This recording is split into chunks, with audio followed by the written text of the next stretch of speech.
आज हूँ 10म अंतर्जातीय योग दिवस आपाई आज ओडिशा सरकार तरफ आमर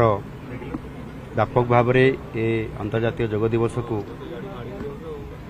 विभिन्न जगार जिला स्तर में सब डिविजनल स्तर में म्युनिसिपालिटी ब्लॉक स्तर में यहाँ व्यापक भाव में आयोजन करा सहित आज मु निजे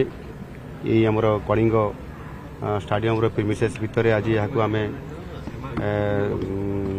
आयोजन करूँ निजे उपस्थित रही कार्यक्रम में सामिल होमर क्रीड़ा मंत्री सूर्यवंशी सुरेश समेत मुख्य शासन सचिव एवं सांसद सहित विधायकगण उपस्थित अच्छा पूर्वतन विधायक माने भी उपस्थित अच्छा विभिन्न बुद्धिजीवी विभिन्न वर्गर समस्ते अच्छा क्रीड़ा विद मैंने अच्छा क्रीड़ा छात्र छात्री मैंने उपस्थित अच्छा समस्त को मुझे धन्यवाद देवी जे समाने आंतरिकतार सहित एवं अति सुंदर भाव में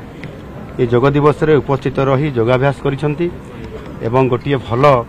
वार्ता देइसेंती नुआ ओडिशा रे नुआ आशा एवं उद्दीपना नेकरी ये जो भव्य दिव्य कार्यक्रम आज करागला निश्चित भाव में नुआ ओडिशा गठन करिबारे एवं सुस्थ ओडिशा गठन करिबारे ये बहुत बड़ आगामी दिन में सहायक हबो मु आशा करी जे